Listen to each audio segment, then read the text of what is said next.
talk a little bit about lighting. In a previous lesson, we talked about the difference between indoor, outdoor, on location, inside. We even talked a little bit about a studio, like I'm in a studio here. In all those cases, you need to think about the light. The easiest case is you're outside and you have the sun for light. Even then, you need to be careful. Don't get the sun behind you with the shadows coming forward. Don't get the shot going when it's really cloudy. You need to be careful of those things. But that's the best situation, I think. If you're indoor, you're automatically going to have a problem with lighting. So, of course, the first thing is turn on the lights, right? The second thing is, are there other options you can use to get more light? Now, let's use a kind of rule of thumb. Think about this. If you're looking inside the room where you're going to shoot your video and you feel it's a little bit dark, for sure, 100% for sure, for the camera, it's way too dark. That's one of the weird things. You can shoot a video and the camera will capture an image, but it may be way darker than you think it is. Because on the screen it can look kind of bright, you can kind of turn it up. But what happens in a video camera, especially the automatic cameras, especially things like your iPhone, is that the room is too dark and then the iPhone will brighten it. But when it brightens it, it makes it less and less clear. The black is not so black, it becomes kind of gray. And then the colors also become kind of darkish and grayish, kind of like a a bright black kind of signal.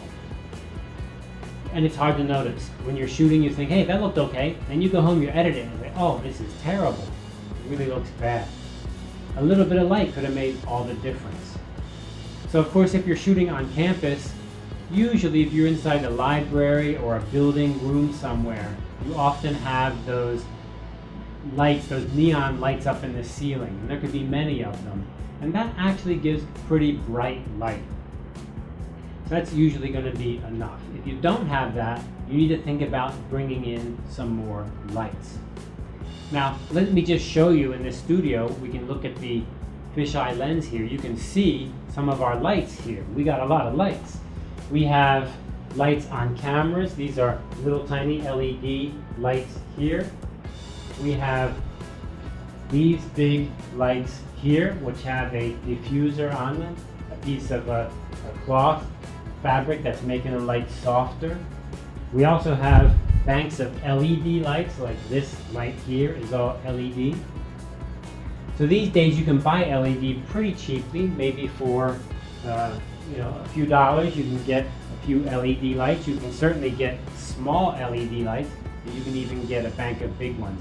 If you have one LED panel with maybe 50 by 50 LEDs, that can make a lot of light, and that can make all the difference.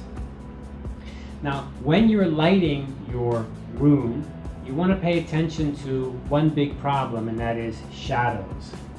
So if you have one light, there's only really one thing you can do, and that is put the light directly onto your subject. That will light them evenly. Of course, if you put it to the side, then they're going to have shadows on one side of their face. And you may want that. That may be something you want. That would be good if you like that, but maybe that's not something you want. So to solve that problem, we actually get two lights, right? One for one side and one for the other side. And then you can get one more light, and that can be lighting up from an angle or from the back even. So classically, 3 sets of lights are very helpful. But again, let's go back. The first thing is, did you turn on room lights? Are they bright enough? And do you have any other lights you can pull in and use? And if you have extra money for your production, maybe buy one LED panel. And if you have a little bit more money, maybe you want to get at least 3. So you can get it from the side and from another under angle. So nice 3 set lights. It does a good job. You can go on Google and find out how to do that on the technical side. But usually my students don't have the time or money to be setting up lights. That's why scouting a location is really important. Finding a place that has enough light, sunlight or room lights that are bright enough. Okay, one more thing before we jump over. Let's look at this fisheye again. You can see we have over on the camera here, we have this LED light. It's not a very big light. It's a small round light. And in fact, I'm looking right at this lens right now, and there's a round light just like that, about this big, lighting right onto me. What do these lights do? And they're very cheap. You can get those for a few dollars very cheaply. What do those do?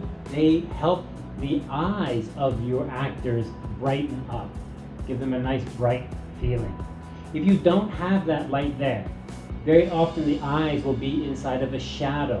So let me go ahead and show you. I'm turning the light off. There you go. And now I'm going to turn the light on. Yeah, you see the difference? It's in the eyes. It helps the eyes pop out a little bit more and have more feeling. Feel like you're looking at a person rather than you're just looking at a shadow or a kind of image. Right? Off and on. Off, off, on. Okay, make a difference? I think you can see that. All right, let's go ahead and jump over to the hardware table.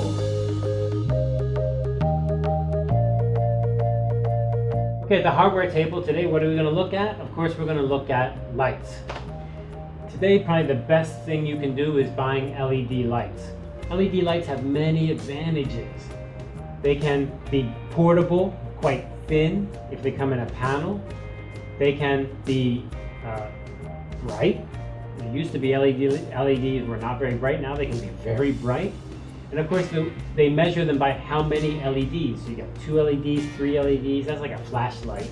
That's not very useful. So you need like 20 or 30 or 50 in a bank of LEDs to create a light that you can use for your video shooting. Sometimes you can see video cameras have a little LED panel on it, and that's giving a nice light. You don't want to use a flashlight because that's going to be too narrow. However, the disadvantage is as you buy something that has the LEDs in a panel, it does become expensive kind of fast. So let me show you another solution that I've used before when I need to have lighting in a room.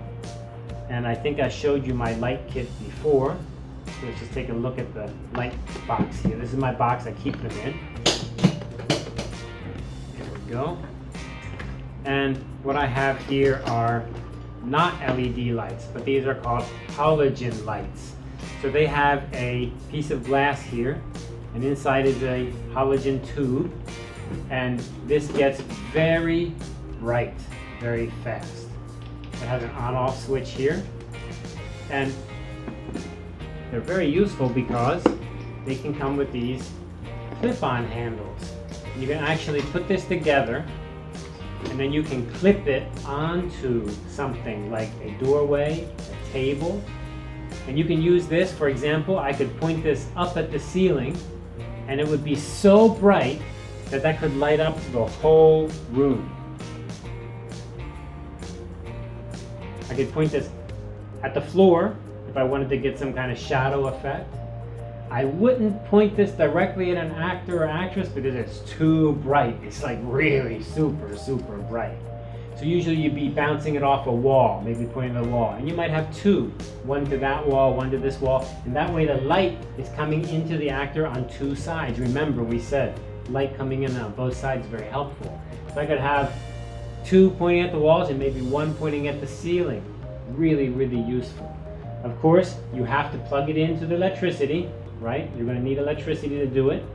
And they get very, very hot. Like really hot. Like oven hot. Like you cannot touch it when it's on because you would burn your finger. It's like that hot. You could cook an egg on it, it's so hot. So you need to be really careful.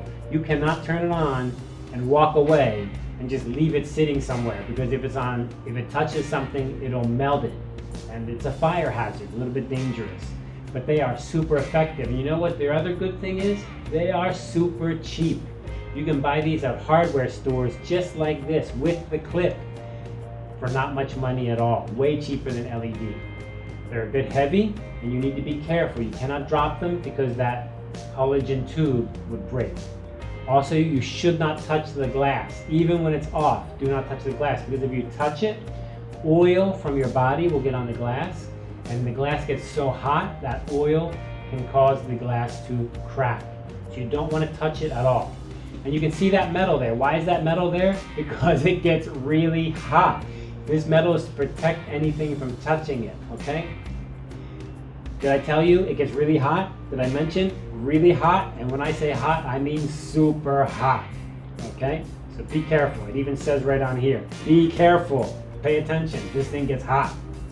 But a great solution, and I have a box of 3 that I can quickly take with me if I need to go somewhere and I need a lighting solution and I don't have LEDs with me.